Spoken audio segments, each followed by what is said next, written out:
Hello and welcome to the Relevate live stream. Welcome back. My name is Avon and this is Amanda. How are you going, Amanda? I'm fabulous, Avon. How are you? Good, safe, sound, and dry. If you've been watching our previous podcasts or anything in the news, we're both in Brisbane in Australia. And at the moment, there has been a cyclone go through. Now, I keep getting the name wrong. It's not Albatross. It's not Alfred. Albert, I keep saying Albert. Alfred, right, great. Yes. So ex-tropical cyclone Alfred. I just got to think of that little fuzzy alien. Alf. Yeah. That's right. I just have other names floating around in my head, and then that's what comes out. So anyway, it's gone, but it left a whole bunch of water. There has been a little bit of wind damage and things to various regions around Brisbane. Fortunately, we're not affected too much. We had a power outage that lasted just over a day. So other than, camping out with the candles and playing cards and board games, progressively eating things out of the fridge. So the things that are most likely to go first. Yes. So we had all the chips and everyone's saying, oh, can we eat the chips? Technically you should eat that last. We've got to eat all this other food first. So, yes, logical me was not always the favorite because everybody wanted to crack into the snacks. So anyway, that brings us to our, I guess, a phase 2 or part 2. Last time we did disaster planning. And so now we can do post-disaster recovery. You can see how I made that mistake, right? Absolutely. Yeah. So I guess just to sort of debrief, because, we lived out our action plan, and I think that case in point is what people should be doing. Like you had a problem, you should then discuss what happened and then identify what went well, what went poorly, and what you could do better for next time to improve the plan. So, I don't know, what happened for you? Did everything go to plan? Everything went to plan. We were in one of those really fortunate areas where we had no power interruptions, no comms interruptions. So everything went smoothly. I mean, we couldn't really go anywhere or get anything done outside of the home office. So I caught up on some marketing and strategy training that I'd been wanting to do, which was nice. But apart from that, everything finished as it should have on Friday and went ahead on Monday as it should have. And we've had reasonably smooth sailing, but I know a lot of my friends who are in business, and I've got friends up in Hervey Bay. Like I've got one friend that's in operations at Hervey Bay Hospital, and he said it's been an absolute nightmare, with staff and patients. And I know a lot of other people have really had to rely on their disaster recovery plans and their disaster planning. So yes, for me, I was very fortunate. Well, it almost is a pasta recovery plan, because usually you end up with, like, if you're gonna buy foods, you've got to have things that will are easy to cook, that store long term. Absolutely. Actually, that was a massive issue. Like, we're fortunate we've got a gas stove, but like I can imagine all the people with electric stoves that didn't think about how they're going to cook or boil water. We went as far as filling the bathtub, not sure if the water was going to get cut off. But the having the food plan, it's all well and good to have, everybody bought the rice and the bread. Bread goes off after a few days. You've got, everyone's buying bottled water and toilet paper. If the water goes out, no one's flushing the toilet. Well, even if you do, you're only going to do it once. So I think in terms of understanding where problems arise in their process, like there are people that ran the generator inside and then got carbon monoxide poisoning. And, some of it comes down to experience. Some of it comes down to, maybe underprepared. Some people are very much overprepared, prepared for the next nuclear winter. And for those that are fortunate to have had their plan able to be lived out because their home wasn't destroyed, they're the very fortunate ones. Like, for example, for us. However, for those that, homes on the coast, a wave came in and knocked out everything in the whole building and a number of flats side by side. and paths being destroyed, trees in the home, for the thing you can't plan for. The backup plan is obviously, someone else's house or, go to another location or something like that. But then you have the whole you can't travel. So you've got to make some good decisions pretty quickly. So, that's right. So I think in terms of, I don't know, what was your pasta recovery plan? Were you able to cook? Yes. So, and we were, yes. And I was the logical one in our household. Even I was not very popular because I'm like, no, we need to eat the perishable stuff first. Yep. So I was not very popular. The other thing I'd say about water. So when if you're ever in a situation where you have flooding, you can get some pretty nasty stuff in your drinking water. So your town water, so drinking bottled water for the first couple of weeks is a terrible idea. I got in the 2011 floods in Brisbane, I got a pretty nasty stomach infection.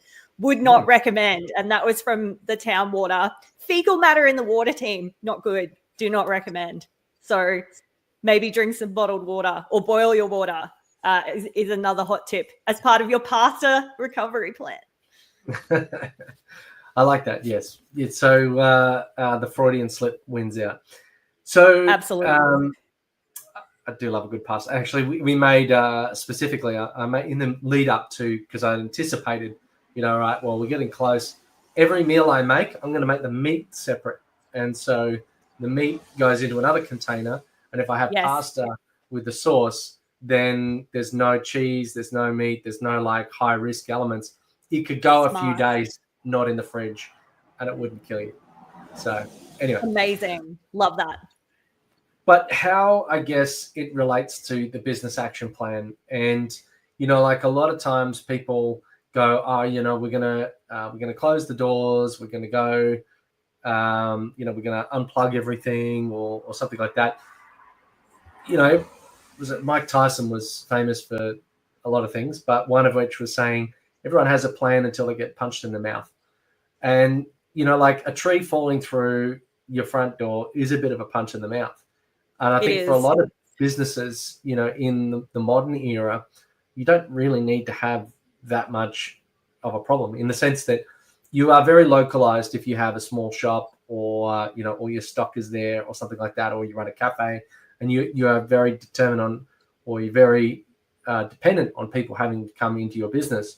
However, businesses like what you and I run, I live the laptop life. I can, literally jump on my laptop, break it, get another one within a couple of days and crack on. And in fact, being out, blessing and a curse being out on the weekend. So if you're an employee, you kind of want to be out of power on the weekday so you don't have to work. If you're an employer, you're actually glad that it's on the weekend when you can have productive work time and then it was just like camping, forced glamping, if you will. Still from exactly. Yes. So it wasn't all that bad then. No. And, I didn't care that I couldn't text anyone. I didn't care that I wasn't getting emails.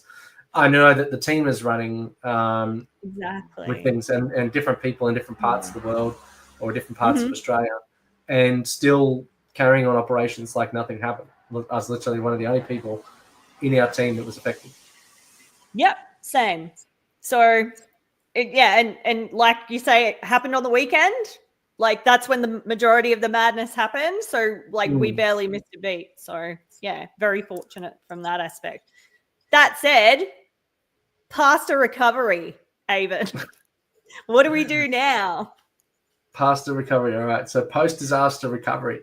So ideally, in our podcast last week, we actually said you should go in and make sure that your sync services for uploading to the cloud are up to date, because sometimes, the login fails or whatever, and it's not syncing and people don't check this. And before you get to the point where a tree falls on your laptop and destroys your business or your connectivity to the world or your office computer or whatever, it doesn't matter now because you can just log in. If you're highly location dependent, this is the same with everybody who's still got an in-business server. 90% of the time it is not necessary. You are at higher risk of fire. You're at higher risk of you're consuming a lot more power. You can't update fast enough. You can't, get the next bit of hardware fast enough, and you can't secure it as effectively as if you had it just in a data center with it maintained by a professional crew that have multi-level fire systems, flood protection, high grade tool attack for physical entry, all that sort of stuff. So I think in your recovery plan, having just the information of your business, who your customers are, where they come from, what they bought, what they're going to buy next time. So everyone with a point of sale should be fine. Those with like a physical safe or some cash, obviously they can trade while the power's out. But other than that, most people are online anyway. So it really, like, if you can get your stock back, you could sell it on the street, really. It's not 100%. Ideal, particularly not for a dress or a shoe shop. Yeah, you got to do what you got to do. So exactly. I guess we were talking earlier about, things like the supply chain, getting your next lot of stock. Like, everything is pretty on demand now. Like, we've got very sophisticated logistics systems. It's not as much of a pain as it used to be, 10 years ago, 20 years ago. So what are some of the supply chain things that people can do in your mind? This is a good question. So thinking about this particular situation, so we're cut off from Toowoomba and we're cut off from up north at the moment. But that said, most stock would be centralized in hubs around Brisbane. So if you did lose your laptop, for example, in theory, assuming those hubs were not busted, you could still pop down to Harvey Norman or Video Pro or wherever and get a new laptop. If it's for our stock, what do we do? We will have to be upfront and honest about there will be delays due to this weather event, and we're looking at having things up and running or back to whatever our normal stock, rolling stock is as soon as possible. We just got to be upfront and honest about it if it's the things that we're getting to our customers. Yeah, there's a e-commerce business we worked with, and they have quite a large warehouse, and the water was chest height in the last floods. So I'd imagine it'd be the same or higher now. So yeah, right. I'm pretty sure their disaster recovery plan would have been, this thing's rolling in, get everything into a rack above eye level. Yeah. Yep. At the very least, get everything off the floor. 100%. Yeah. There's a whole bunch of like trucks parked around in higher ground around the place. Yes. There's usually in lower areas. And in terms of supply chain, obviously, some roads are blocked. There are often alternate routes. We can't do drone delivery just yet. And even if we could, then perhaps the clouds and the rain would make that a little bit prohibitive. But having alternative supply might, you can get the same product from 3 different people. So you may choose one over the other due to price and availability and things like that. But it could be good just to pre-select some others, in your normal course of business, to go, if something ever happened there, well, we can go to that one. So I can imagine the toilet paper supplier, right? Yes. There's probably somewhere else. Yes. I've worked in roles previously. So in that scenario, we would always have, say, if someone needed this, like a third-party distributor. So you would always have, so if they wanted this particular camera, for example, we'd always have that secondary supplier we could go to, which was normally a third-party distributor that we could pull stock from, which got us out of quite a few difficult situations, especially if people had shoots on, like they might have had to reschedule a shoot and they needed a new camera. Maybe something got water damaged. We were normally able to solve most problems by having that secondary supplier. So, and it would just become down to like prioritization. Like if because that whoever's doing the photo shoot, obviously they're probably paying for actors or they're paying for or getting paid more money for something else. So the camera's a small thing, and if they really need it, they really need it. And then I guess in terms of being able to solve customer problems, the big thing is just communication. Like obviously shoots more of a last minute thing, but if you can plan ahead or give announcements to go, look, our stock's a bit behind, we can't get everything all the time. Yeah. Then that definitely helps. So what about, I guess, client impacts? So in terms of, so it works both ways. So if we're impacted, it will, affect our ability to deliver on maybe a promised deadline. So we need to communicate that early, like exactly like you're talking about. And this will affect us, or has affected us this week. There will be a rolling issue. So we've got clients in the local area that haven't been able to get information across to us. So, we've had to, during the week, look at reworking our workload because, information that we've been waiting on for a particular client to take action on a project, we've had to move things around. So we've had to reprioritize and reschedule stuff. So it's just about being agile and flexible. And like you say, communication is key. So making sure that we talk to the people that we can get information from, and we say, hey, we can bring this forward. In light of what's happening in the other client's world, we're going to push this back, and just making things work with what we got. And I think in terms of, that ability to reschedule, issue or no issue, or disaster, cyclone or no cyclone, it should be possible for you to reshuffle, because sometimes the client didn't do their end of the bargain. They didn't fill out the form that they needed to fill out, or they didn't get you the file. All the time. All the time. It's business as usual, really. Yeah. Yeah, absolutely. Absolutely. It might feel different, but it is exactly the same as, this person didn't meet their deadline, so we're going to bring this person forward, and we just keep the wheels turning. Absolutely. And that just comes down to like project management skills. Absolutely. Yes. Yeah. So as long as you're using that same muscle, if you like, it's exactly the same. So the I would say the last issue that we're going to discuss will probably more it's generally most businesses' most expensive and valuable and important asset, and that is its people. Mm-hmm. So what are some people issues that can arise? Yes. So a big sigh and a big deep breath there. So obviously it's a big one. Go.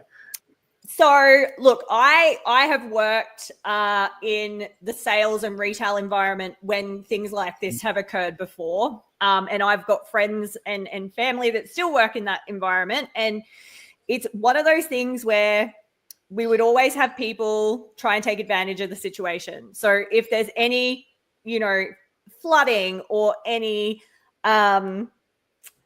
like there's a fire 6 suburbs over that way, oh, we can't come to work today. So like it's really difficult in these situations where we walk this fine line as employers where, we've got employees that will walk to the ends of the earth for you. And then there's the other side of the spectrum where, any sign of any excuse to get out of any work, they'll be running for the hills. So it then comes down to, in this particular situation, the government said to employers, hey, we're going to let you decide if it's safe and smart for you to open and continue trading.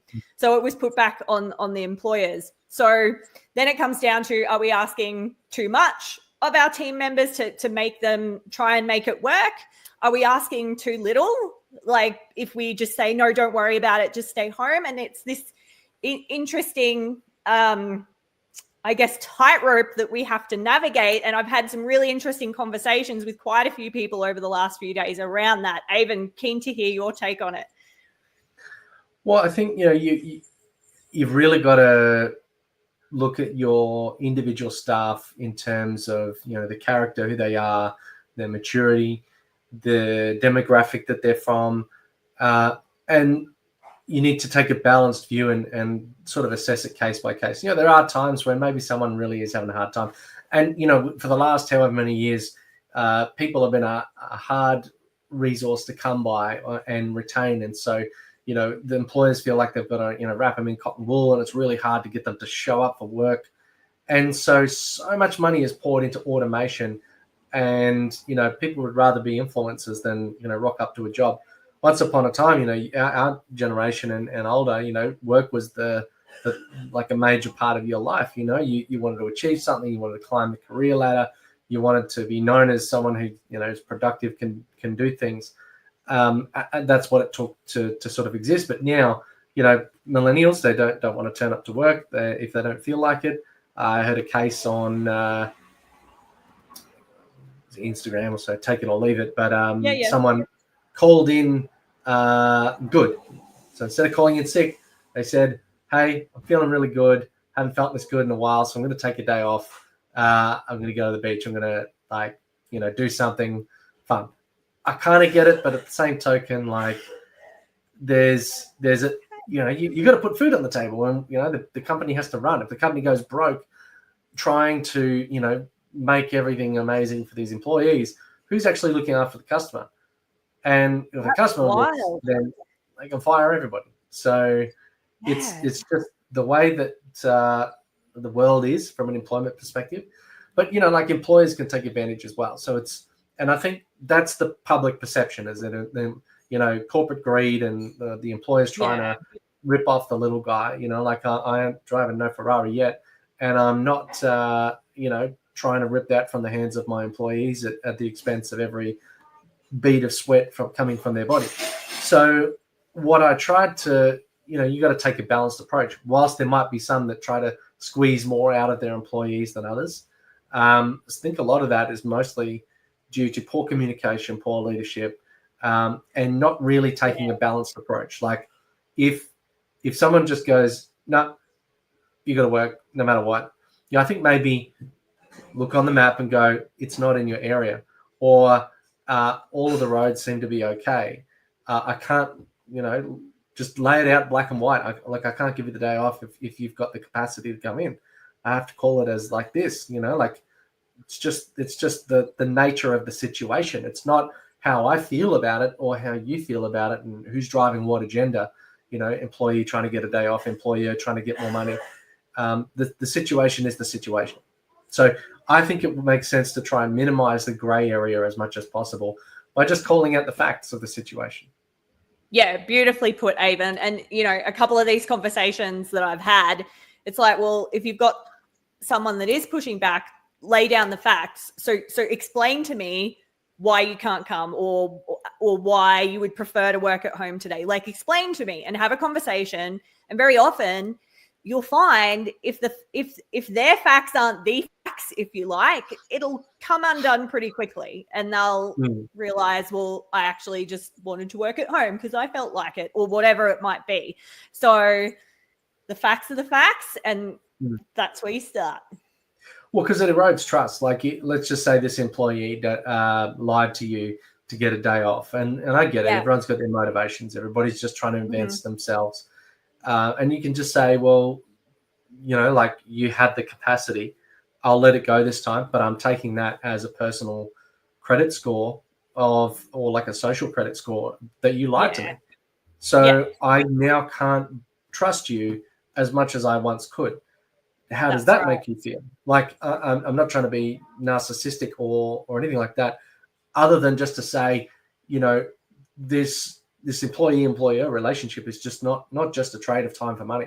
There has to be a lot of trust involved in having this employee work for you, have the responsibility and delegation of your will or what your business does, or have financial responsibility as they're counting the many thousands of dollars in the till, or handling the $100,000 stock item that they have to move from here to there.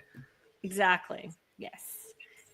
So it's hard when you have those situations and they have sort of taken a bite out of that trust that you had, and you start to see that stack up. So I think while this may not be the time to sort of have maybe those performance management conversations, you can, and maybe it's probably not the time to maybe have it on the record. If you're seeing this behavior coming up consistently in other ways, maybe you need to start recording that, and maybe asking whether they're the type of humans that you want on your team.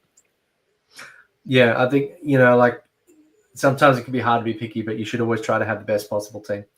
And suffering a poor employee because you feel like you have to really just frustrates everybody else, and then becomes to light in situations like this when when they've got the option to lie to you and get something that they want, or they can sort of tell the truth and be fair.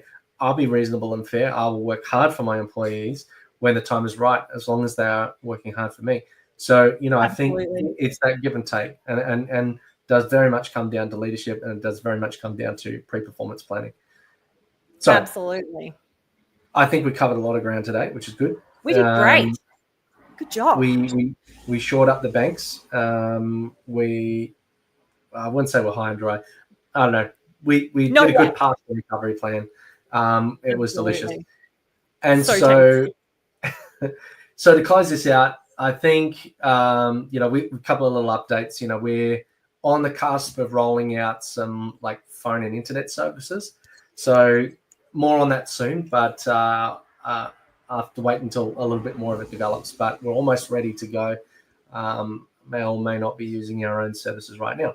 So anyway, we also have the Relevate community. So if you've been watching and you've got any other questions, or you'd like to get your specific perspective, circulated amongst the group where we can offer our experience and our wisdom, then join the Relevate community. It's great for you to be able to contribute questions and content for us to talk about within the community, and also here on the live stream as well.